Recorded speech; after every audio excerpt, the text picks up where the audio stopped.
کشتی عمر رواں کے ناخدا یار نہیں، کشتی عمر رواں کے ناخدا یار نہیں، ہیں تو کشتی میں مگر ہاتھ میں پتوار نہیں۔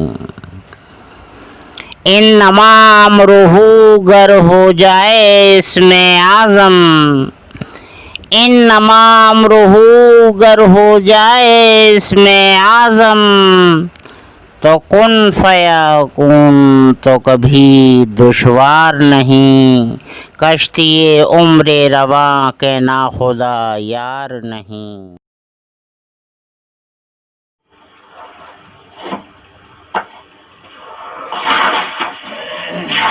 نحمده ونصلي على رسوله الكريم، أما بعد، أعوذ بالله من الشيطان الرجيم، بسم الله الرحمن الرحيم۔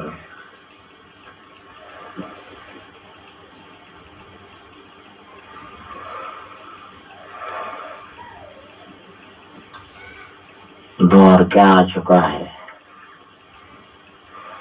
صحیح فرمایا تھا کہ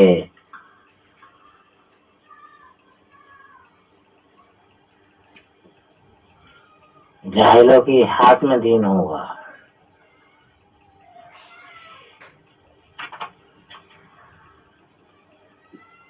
اگر کوئی بات کسی بھی معاملے کی ان سے کہی جائے، شب برات، بار وفات، میلاد، قرآن خوانی، شبینہ، یعنی کہ جو دین کے فیض کے لیے ہیں، ان میں بھی کیا کہتے ہیں کہ یہ حضور صلی اللہ علیہ وسلم سے ثابت نہیں ہے، یہ حضور صلی اللہ علیہ وسلم سے ثابت نہیں ہے، یہ بدعت ہے۔ ارے پہلے تو یہ جانو، بدعت سیئہ، بدعت حسنہ، دو بدعتیں ہیں، دو قسمیں ہیں بدعتوں کی، بدعت سیئہ، بدعت حسنہ۔ حسنہ میں تو آج سب کچھ ہے، اگر تم حسنہ کو نہیں مانو گی تو پوری مسجد نبوی بدعت ہے۔ آپ کی زندگی، حیات زندگی میں مسجد نبوی، کھجور کا تنا اور کنکریاں بچھی ہوئی تھیں،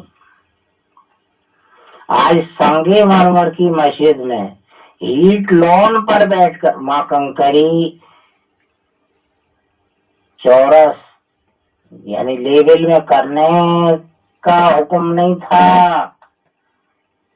یہاں سنگے مرمر لگا ہوا ہے اور ہیٹ لون بچھی ہوئی ہے، نمازیں ہو رہی ہیں، اور پھر کہتے ہیں کہ حضور صلی اللہ علیہ وسلم سے ثابت نہیں ہے۔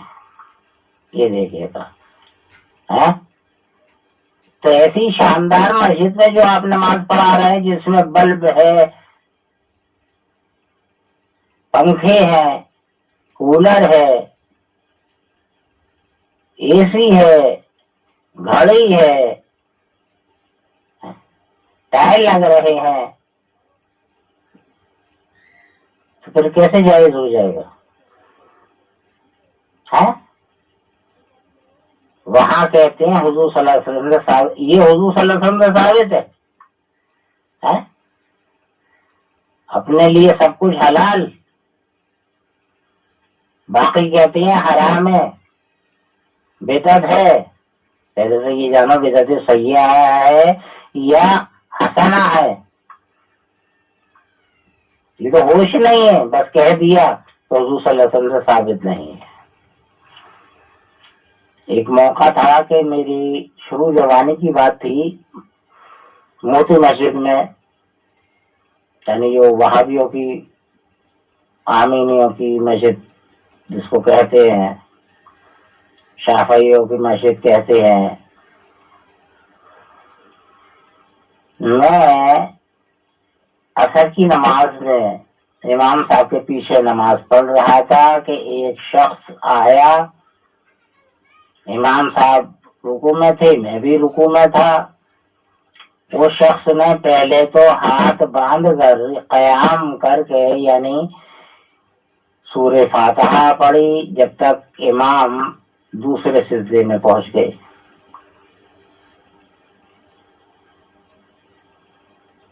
اب اس نے اپنا رکوع کیا اور اپنا سجدہ کیا اور امام صاحب دوسرے سجدے سے اٹھ گئے، اس نے دوسرا سجدہ کیا، رکعت تنہا علیحدہ کی۔ نماز ختم ہونے کے بعد میں کہا، میں نے کہا بھائی یہ عمل کیا ہے؟ نیت باندھتے ہو کہ امام کے پیچھے اور رکعت خود ادا کرتے ہو؟ تو آپ بولے ارے بھائی ہم اہل حدیث ہیں۔ میں نے کہا ہم کیا نا اہل حدیث ہیں؟ میں نے کہا ہم کیا نا اہل حدیث ہیں؟ بس تم نہیں ایک اہل حدیث ہو، ہم اہل نہیں ہیں۔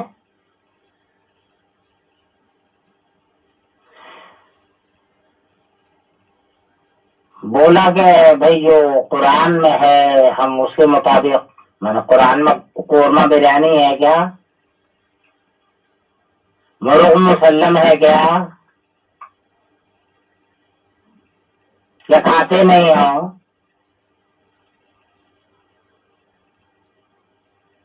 بولا کہ ارے بھائی وہ ہم جو ہے حضور صلی اللہ علیہ وسلم نے جس طرح زندگی گزاری ہے ہم اس کے مطابق۔ میں نے کہا اس کے مطابق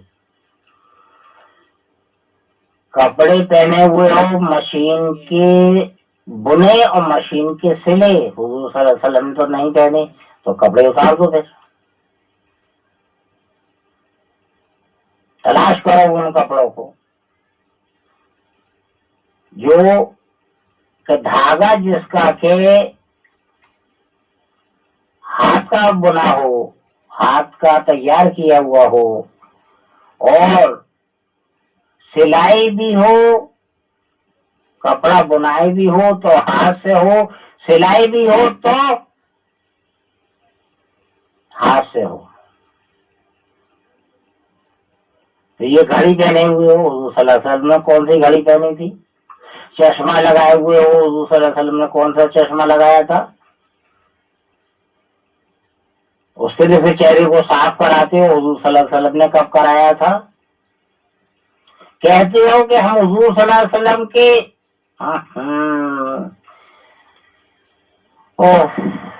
میں نے کہا کہ دیکھو سے ایک بار سن لو، جو آپ بات کہہ رہے ہیں اس کے مطابق تو اس مسجد میں نماز نہیں ہوگی، یہ پختہ مسجد ہے، یہاں گھڑی ٹنگ رہی ہے، پنکھا ہے، کولر ہے،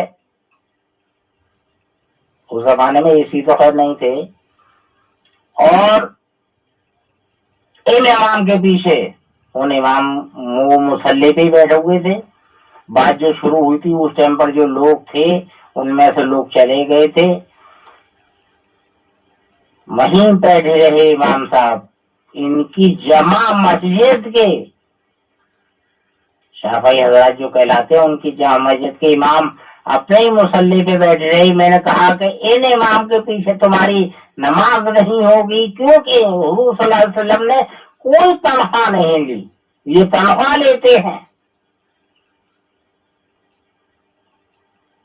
جہاں تک سورہ فاتحہ کا معاملہ ہے، امام کے پیچھے بھی ہر حال میں پڑھنے کا مجھے ثابت کر دیجیے گا تو میں بھی لوگوں کو سمجھاؤں گا اور میں خود بھی عملی جامع میں آؤں گا۔ یہاں تک بات ختم ہوئی ہو۔ اب رہی یہ بات کہ اگر کوئی بدعت پر آتا ہے کہ ہم بدعت پر نہیں چلتے،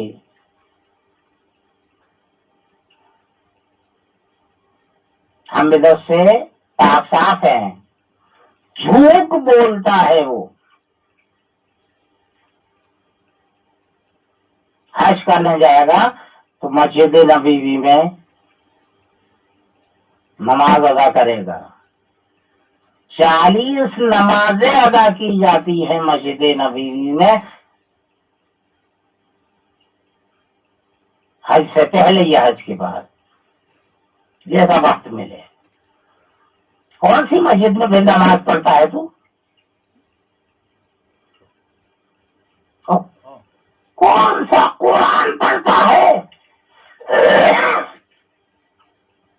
لا وہ قرآن میرے سامنے جو بدعت سے خالی ہو، جو بدعت سے خالی ہو، لا میرے سامنے وہ قرآن تو کہ دیکھو میں بدعت سے باز ہوں، میں وہ قرآن پڑھتا ہوں جو بدعت سے خالی ہے. یہ رہا وہ قرآن. لال سامنے میرے حضور صلی اللہ علیہ وسلم کی وفات کے بعد جب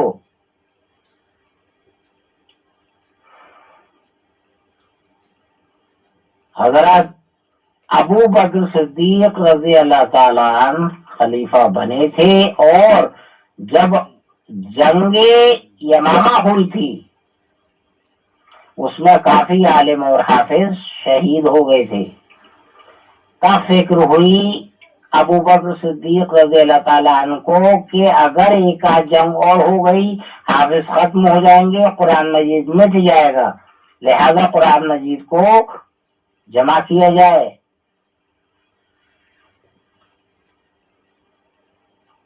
حضرت عمر فاروق رضی اللہ تعالیٰ عنہ کو بلایا، ان سے مشورہ لیا، وہ ان کو پیش آ گیا، اٹھ کھڑے ہوئے کہ وہ عمل کی تمہاری مجال کیسے ہوتی جو حضور صلی اللہ علیہ وسلم نے نہیں کیا. چاہتے تو حضور صلی اللہ علیہ وسلم بھی اپنی زندگی میں ایک جگہ جمع کر سکتے تھے. نہیں، میں آپ کے حق میں نہیں ہوں. پوری بات سمجھائی پھر بھی آپ کو پیش آ گیا. دوبارہ پھر ایک موقع پر پھر بات کی، پھر پیش آ گیا. قدرت نے تیوارا میں دماغ میں ڈال دیا، لہذا یہ ہے کہ تیوارا میں آپ آمادہ ہو گئے کہ قرآن مجید کو واقعی ایک جگہ جمع کرنا ضروری ہے.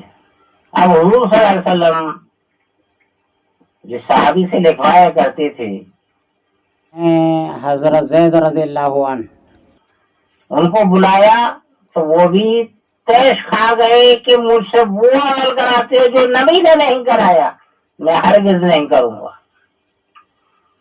تیار نہیں ہوئے وہ قرآن مجید کو ایک جگہ، پوری بات سمجھنے کے باوجود تیار نہیں ہوئے.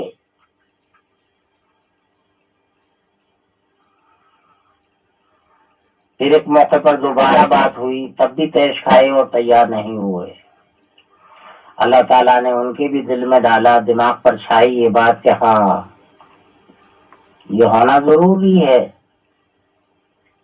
بات سمجھ میں آ گئی اللہ کی مدد سے، تو قرآن مجید کو پھر یکجا کیا گیا.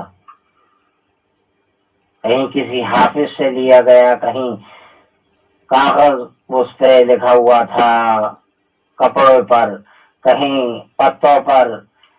بہرحال یہ ہے کہ پورے قرآن مجید کو یکجا کر لیا گیا. کہ یہ بدعت نہیں ہے. پھر اس کو ترتیب دی گئی.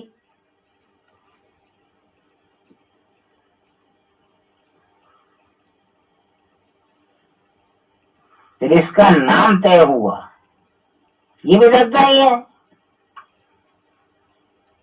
کون سا قرآن پڑھتا ہے؟ آپ میرے سامنے حجاج بن یوسف جو کہ کافی علماء دین کو کھولتے ہوئے تیلوں میں ڈال دیا گیا،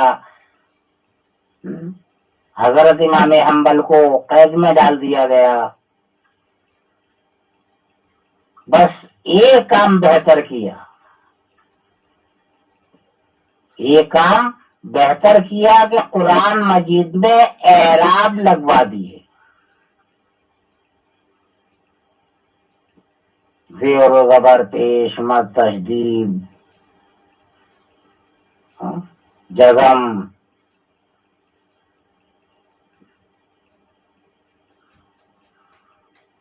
کہ یہ بدعت نہیں ہے کہ جو حضور صلی اللہ علیہ وسلم نے نہیں کیا وہ ہم نہیں کریں گے، وہ سراسر کر رہے ہو اور پھر جھوٹ بولتے ہو.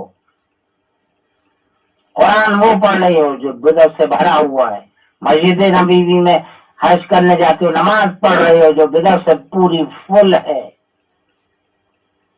لیکن کوئی بات اگر کرو کہتے ہیں کہ یہ حضور صلی اللہ علیہ وسلم نے نہیں کیا، یہ مذہب اسلام میں نہیں ہے.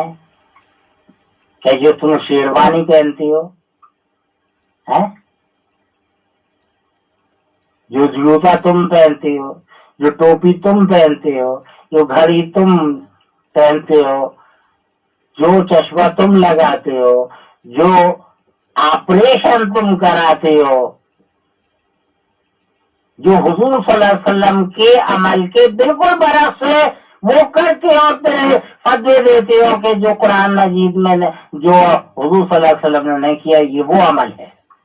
تمہارا عمل کون سا ہے؟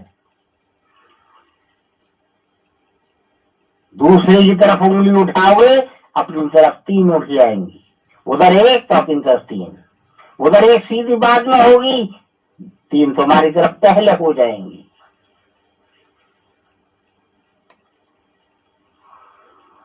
کیا بات کرتے ہیں.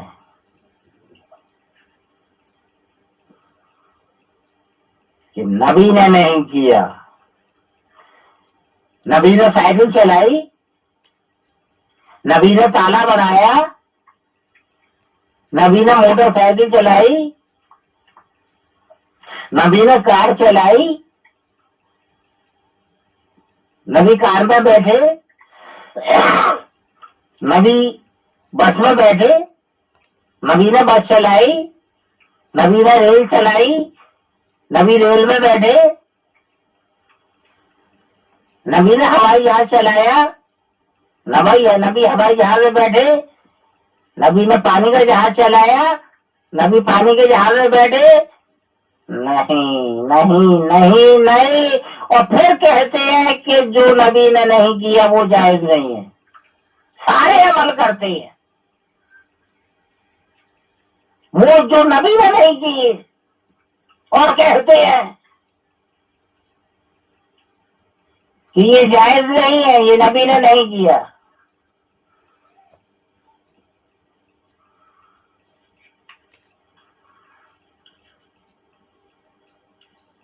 ارے قرآن خوانی کا عمل، بہت سے عمل یہ دیکھیے گا کہ جو نبی کے دور میں نہیں تھے، بعد میں دھیرے دھیرے اللہ تعالیٰ نے اولیاء کے ذریعے اور باقی بزرگان دین کے ذریعے شروع کیے. جیسے کہ مانیے قرآن خوانی کو ہی لے لو، حرام کہتے ہیں.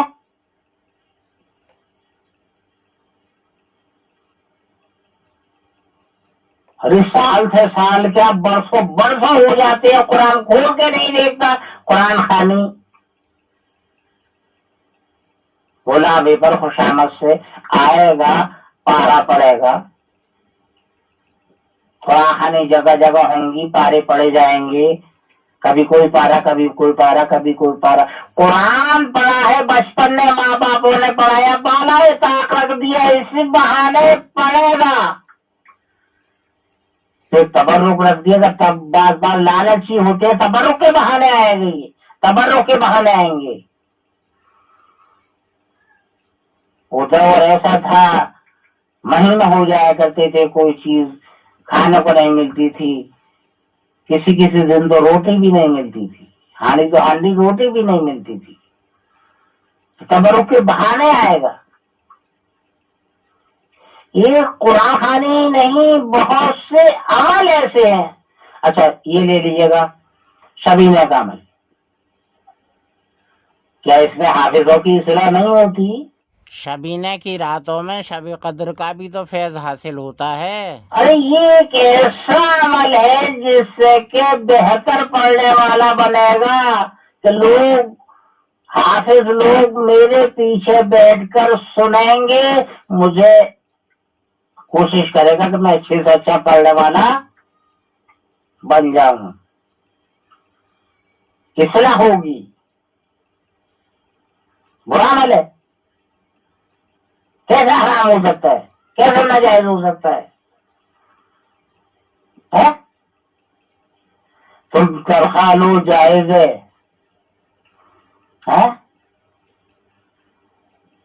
وہاں شبینہ بھی جائز نہیں ہے، قرآن کا پڑھنا جائز نہیں، قرآن کھانے جائز نہیں، شبینہ جائز نہیں، کیا لگا رکھا ہے؟ راہ بھٹکے ہوئے ہو تم لوگ،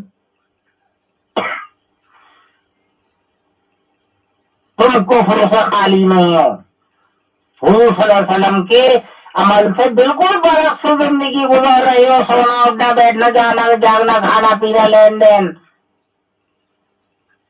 تنخواہ لینا پہننا اوڑھنا،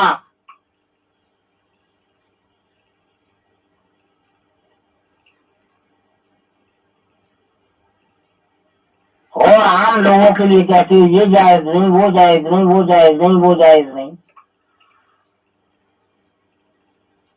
فضائل اعمال میں ذکر ہے کہ ایک ماں اپنے بچے کو، جوان فوت شدہ بچے کو بہت مصیبت میں دیکھتی تھی۔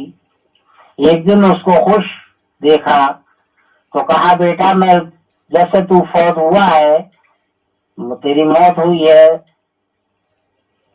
تب سے تجھے میں پریشان ہی دیکھتی تھی، آج تو خوش، اس کی وجہ کیا ہے؟ تو وہ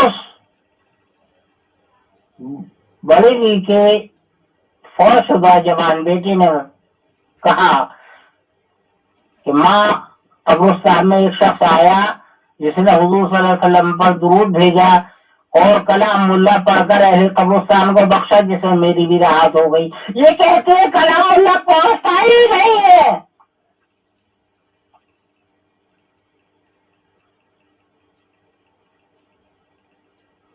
ارے مردے کو دفن کر کے فاتحہ ہاتھ اٹھا کر پڑھی جاتی ہے، ہاتھ اٹھتے ہیں دعائیں خیر کے لیے۔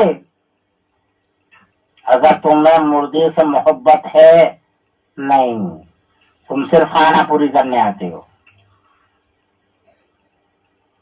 اگر مردے سے محبت ہوتی تو نماز جنازہ میں شریک ہوتے، نماز جنازہ یاد نہیں ہے تم کو، اول تو اس میں کیا ہے؟ سبحان اللہ ایک کلمہ پڑھتی ہے۔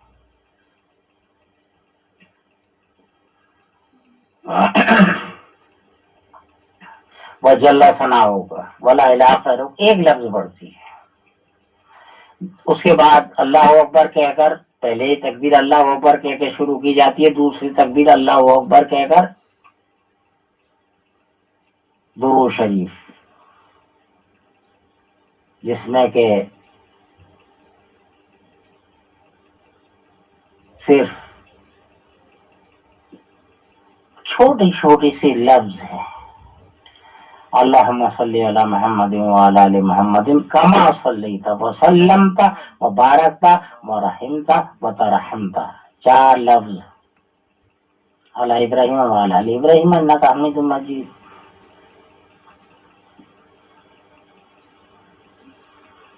تیسری تکبیر دعا کے لیے ہے، نہیں ہے دعائے مغفرت کر دو اس کے لیے، کہہ دو کہ اللہ تعالیٰ اس میت کو بھی بخش دے، اور ہم میں جو لوگ ہیں حاضر غائب چھوٹے بڑے عورت مرد ان کو بھی بخش دے، اسلامی زندگی عطا فرما اور ایمان پر خاتمہ فرما، لو صاحب دعا ہو گئی۔ ارے اگر تم کچھ بھی نہیں کہہ سکتے تو صرف 4 مرتبہ اللہ اکبر تو کہہ سکتے ہو۔ اگر تمہیں ہے جنازے سے محبت تو شریک ہو جاؤ، 4 مرتبہ اللہ اکبر تو کہہ سکتے ہو۔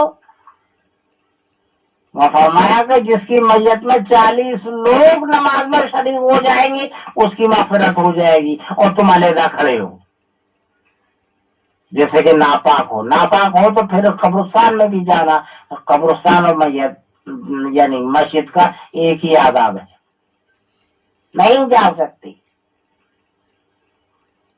وہاں مٹی لے کر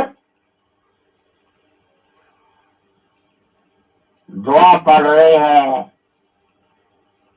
فاتحہ پڑھ رہے ہیں، ہاتھ نیچے کیے ہوئے ہیں، ان کو گوارا ہی نہیں ہے کہ یہ جو دفن ہوا ہے اس کے لیے دعائے مغفرت کے لیے ہاتھ اٹھائے، اللہ تعالیٰ سے رحمت کے لیے ہاتھ اٹھائے۔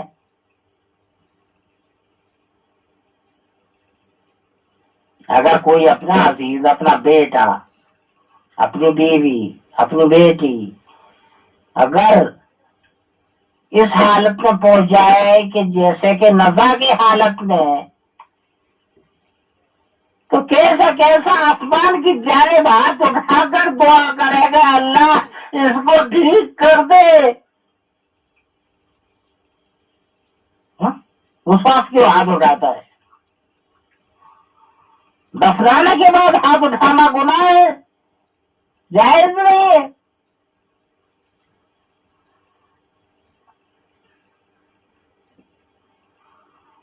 اللہ کا کلام نہیں پہنچتا، ہاتھ اٹھا کر فاتحہ نہیں پڑھنی چاہیے، فاتحہ جائز نہیں ہے۔ لو وہاں مغفرت ہو گئی، کلام اللہ درود شریف صلی اللہ علیہ وسلم پر بھیجا ہو، کلام اللہ پر اہل قبرستان کو بخشا، تو میری بھی راحت ہو گئی۔ لو صاحب کہتے ہیں جائز نہیں ہے۔ وہاں مسجد میں بیٹھ کر فضائل اعمال پڑھ رہے ہیں، اس بات کو پڑھ رہے ہیں، اور زبانی کہتے ہیں جائز نہیں ہے۔ بہت سے عمل میں ایسے ہی دیکھ رہا ہوں۔ عربی میں تو کہتے ہیں، عربی میں تو ادا کرتے ہیں، عربی جانتے نہیں ہے نا، ہاں صرف عربی کی لفظ پڑھنا جانتے ہیں، اس کا مفہوم نہیں سمجھتے، تو عربی میں تو کہتے ہیں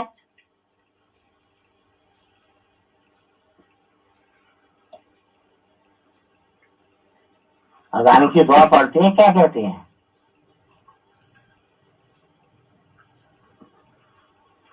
اللهم رب هذه الدعوة التامة والصلاة القائمة آت محمدا الوسيلة والفضيلة وسیلتا، آتی محمدان الوسیلتا، اور کہتے ہیں وسیلہ جائز نہیں ہے، شرک ہے۔ ارے بغیر محمد کی تو نہ ہی تم پیدا ہوئے، نہ ہی کوئی شے تم کو ملے، اور نہ ہی تم بخشے جاؤ گے، آخرت کی راحت نہ پاؤ گے بغیر ان کے۔ آتی محمدان الوسیلۃ والفضیلۃ والدرجۃ الرفیعہ وبعثوا مقاما محمودا۔ ہاں مقام محمود پر فائز فرما، بس ابو مقام کیوں کہ وہاں بیٹھ کر وہ مغفرت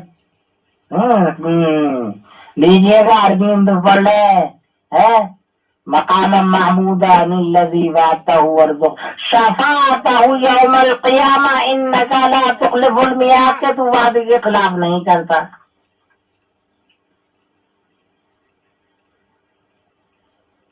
کہ نبی کی شفاعت ہمارے حق میں قبول فرما لے، دعا کر رہے۔ اور کیا کہتے؟ کسی کی کوئی شفاعت نصیب نہیں ہوگی، نبی شفاعت نہیں فرمائیں گے، اپنے ہی اعمال اپنے کام میں آئیں گے۔ یہ بات حقیقت ہے کہ اپنے اعمال اپنے کام میں آئیں گے، لیکن شفاعت کی ضرورت پیش آئے گی، بغیر آپ کی شفاعت کے مغفرت نہیں ہو پائے گی۔ سب کچھ یاد رکھو، دو باتیں، سب کچھ حضور صلی اللہ علیہ وسلم کے تو فعل میں، تمام زمین آسمان چاند سورج ستارے، تمام غذائیں، تمام میوائیں، تمام اناج اور تمام پھل، تمام جو کچھ بھی ہے، تمام ہوائیں، دھوپ وغیرہ، سب کچھ، ساری چیزیں حضور صلی اللہ علیہ وسلم کے وسیلے میں ہے۔ آپ کو نہ بنایا جاتا تو کچھ بھی نہ ہوتا۔ اور پھر بہتر اعمال آپ کے، آپ روز محشر کھڑے ہو جائیں گے، آپ کو حکم نہیں ہوگا کہ جنت میں چلے جائیں۔ حضور صلی اللہ علیہ وسلم جب اشارہ فرمائیں گے کہ میرا امتی ہے یہ، اس کو بخش دیا جائے اللہ تعالیٰ کی رحمت جوش میں آئے گی، بخش دیا جائے گا، صرف اعمالوں کی بنا پر بخشش نہیں ہوگی، اللہ کا فضل ہے۔ اپنے اعمالوں پر گشت لگا کر مشیدیں بھر بھر کر یہ سمجھتے ہیں کہ جنت ہم پر واجب ہو گئی، ہمیں ہر حال میں جنت، فخر کرتے ہیں۔ یہ فخر جو ہے جہنم میں لے جانے والی چیز ہے، یاد رکھو، فخر جہنم میں لے جائے گا۔ فخر ذات اللہ کی ہے، فخر بندے کے لیے نہیں ہے، آقا کے لیے ہے۔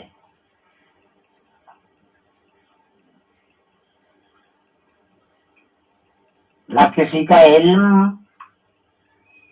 ایمان بچا کر، نہ کسی کا عمل ایمان بچا کر، وہ دنیا سے جا ہی نہیں سکتا ایمان کے ساتھ، جب تک کہ اللہ کا فضل نہ ہو۔ اور اللہ کا فضل کب ہوتا ہے؟ جب افضلیت جس کو دی ہے تم اس کے حکم کے مطابق زندگی گزارو، اس کے عملی جانے کو پکڑ لو۔ سب سے اول افضلیت، اعلیٰ افضلیت نبی کریم صلی اللہ علیہ وسلم کو دی گئی ہے، اس کے بعد دیگر دیگر دیگر دیگر دیگر دیگر آج تک افضلیت باقی ہے۔ وہ خوبی نہ رہی لیکن افضلیت باقی ہے۔ جب تک افضلیت والے کا دامن نہیں تھامو گے فضل نہیں ملے گا، اور فضل نہیں ملے گا تو مغفرت نہیں ملے گی۔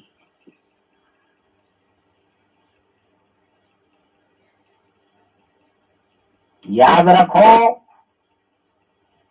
کہ افضلیت کے ذریعے ہے فضل، اور فضل کے ذریعے ہے محمد صلی اللہ علیہ وسلم کی شفاعت۔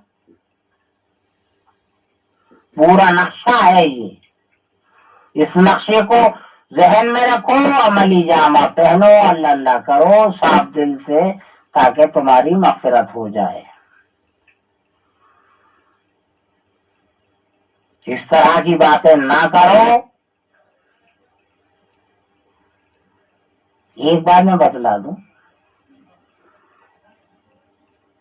حضور صلی اللہ علیہ وسلم نے جب پانی کے سفر سے حج نہیں کیا، ہوائی جہاز سے حج نہیں کیا، اور تو تمہارے لیے جائز کیسے ہو گیا؟ تو جائز ہی نہیں ہے جب تم اس بات کو کہتی ہو کہ جو نبی نے نہیں کیا وہ جائز نہیں ہے۔ کیا ہے وہ؟ تم مانتے ہو بدعت سیئہ، جبکہ بدعت حسنہ ہے۔ تم ایک ہی بات شاید جانتے ہو کہ بدعت سیئہ ہے، حسنہ نہیں جانتے، حسنہ تم نے کیا ہی نہیں۔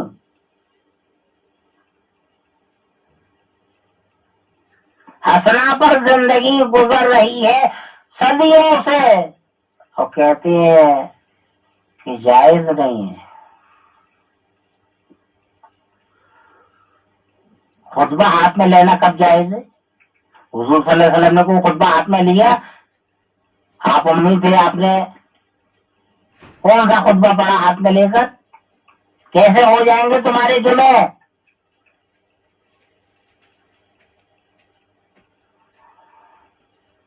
ارے کیوں جہالت کو بلندی دے رہے ہو؟ اسلام کو بلندی دو، ایمان کو بلندی دو، دین حق کو بلندی دو، دین باطل کیوں پیدا کر رہے ہو؟ کیسے کرو گے حج؟ یہ بدلا دوں مجھے، تو پیدل جاؤ گے یہاں سے پاکستان، پاکستان سے افغانستان، افغانستان سے ایران، ایران سے جب عراق، عراق سے پھر کرو گے یہ سفر؟ یہی ہو رہا ہے۔ آپ نے پیدل سفر کیا ہے، حج کیا ہے پیدل، آپ بھی پیدل ہی کرو، تب مانیں گے۔ کیا آپ اس عملی جامے پر پکے ہیں کہ جو نبی نے نہیں کیا وہ ہم نہیں کریں گے؟ اب اس پر اثر کر رہے ہو، تمام زندگی کے ہر سارا دن گزار رہے ہو، لین دین، کھانا پینا، پڑھانا، بچوں کی تعلیم وغیرہ بھی، سب کو ساری چیزیں وہ جو نبی نے نہیں کی، اور پھر کہتے ہو کوئی مسئلہ پوچھتا ہے یہ جائز نہیں ہے، شبینہ جائز نہیں ہے، قرآن خوانی جائز نہیں ہے، بے شمار چیزوں کہہ دیتے ہو کہ جائز نہیں ہے، ہاتھ تو اٹھا کر فاتحہ جائز نہیں ہے، ایک بات نہیں سینکڑوں باتیں، تو میں کافی چیزوں کو میں بھی کہہ دیتا ہوں، ہوائی جہاز سے سفر حج کرنا جائز نہیں ہے، پانی کی جہاز سے سفر کرنا جائز نہیں ہے، سائیکل چلانا جائز نہیں ہے، موٹر سائیکل چلانا جائز نہیں ہے، کار چلانا جائز نہیں ہے، بس چلانا جائز نہیں ہے، ریل چلانا جائز نہیں ہے، میں بھی تو کہہ سکتا ہوں گھڑی باندھنا جائز نہیں ہے، مشین کے سلے بنے کپڑے پہننا جائز نہیں ہے، چشمہ لگانا جائز نہیں ہے، آپریشن کرانا، مر جاؤ آپریشن نہ کراؤ، کتنی اپینڈکس ہے، اپینڈکس میں پس بھر جائے، کتنی تکلیف میں ہو، پھٹ جائے، زہر پھیل جائے، مر جاؤ، اپنے آپ کو ہلاکت میں ڈال دو، آپریشن نہ کراؤ، تب جانے ہم نہیں آنکھ کا آپریشن کرانے فوراً جائیں گے، آنکھ میں تکلیف ہوگی فوراً ڈاکٹر کو دکھائیں گے، پیٹ میں تکلیف ہوگی فوراً ڈاکٹر کو دکھائیں گے، وہ کہے گا کہ اپینڈکس میں پس بھر چکا ہے، فوراً آپریشن ہوگا، فوراً آپریشن کرائیں گے، پتھری گردے میں ہے، پت میں درد کر رہی ہے، درد برداشت نہیں ہو رہے، آپریشن کا تو ڈاکٹر صاحب کیسے کیسے جائز ہو گیا، کیسے منہ کھل جاتا ہے وہاں پر، لا حول ولا قوت الا باللہ العلی العظیم، بھٹکے ہوئے ہیں خود، لوگوں کو بھٹکاتے ہیں، بدعتی ہے خود، بدعت کراتے ہیں،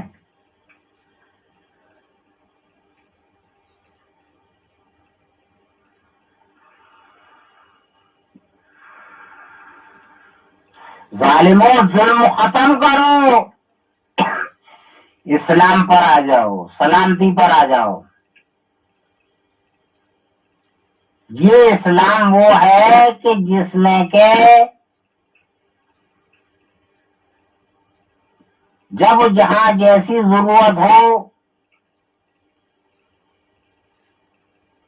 وہاں حالات کو دیکھتے ہوئے وہی جائز ہو جاتا ہے، ہمیں رات و دن برابر کی مل رہے ہیں، عرب والوں کو، ہندوستان والوں کو رات و دن برابر کی مل رہے ہیں، اتر اور دکن میں دیکھو،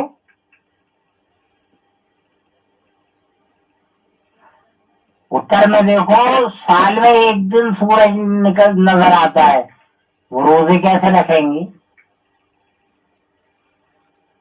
دکن میں دیکھو سورج صرف چند گھنٹے چند منٹ کے لیے غروب ہوتا ہے، بعد باقی رات و دن نظر آتا ہے، دن ہے رات، تو لہذا یہ ہے کہ آپ غور کیجئے گا کہ ہمیں کیا ملا ہے، ہم کیسے چلے اور کیسے چلنا چاہیے، لوگوں کو کیسے چلانا چاہیے، اور وہ کہ یعنی کہ مذہب اسلام میں سلامتی والا مذہب ہے، اس میں ضد نہیں ہے، جو ضد آپ پکڑے ہوئے ہیں اس کو چھوڑ دیں، اور بہتر اعمال کی توفیق اللہ تعالیٰ دے آپ کو، وآخر دعوانا ان الحمد للہ رب العالمین۔